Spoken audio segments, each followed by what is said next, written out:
Секогаш се чувствував прекрасно во мојата чудесна земја.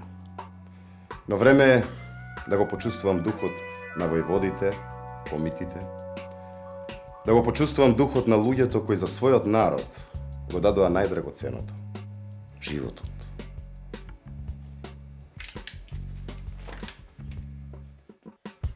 Крушево.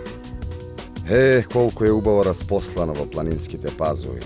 Да, но само до пред 100 и нешто години не си можел вака цело да го видиш затоа што било десетина пати поголемо. Мртели слобода!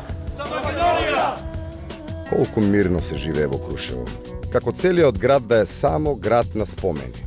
Спомени за Питу, за Карев, за сите бестрашни војни, сега за нашиот Тоше. Мислата ми отиде кон војводата Христо Узунов, последниот војвода кој се самоубива заедно со сите од четата.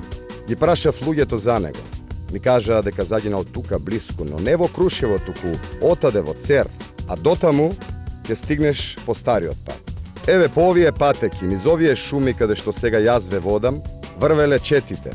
Секаде можело да ги дочека аскерска бусија, смрт, а јас сега можам како сакам, кога сакам, слободно да шетам по својата земја. Цер ќе да е надолу. Ете сега се ми е јасно. Овие едноставни луѓе ми ја открија чистата суштина. Зошто се самоубил војводата Христо Узунов и неговите комити? Овде во Цер.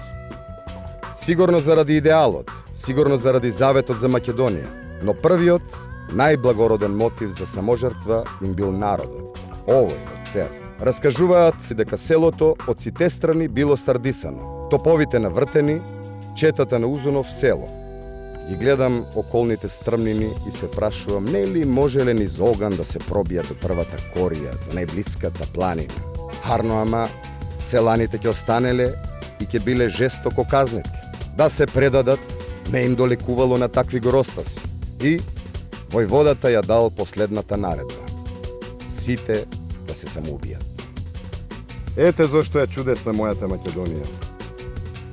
Зашто раѓа вакви чудесни луѓе.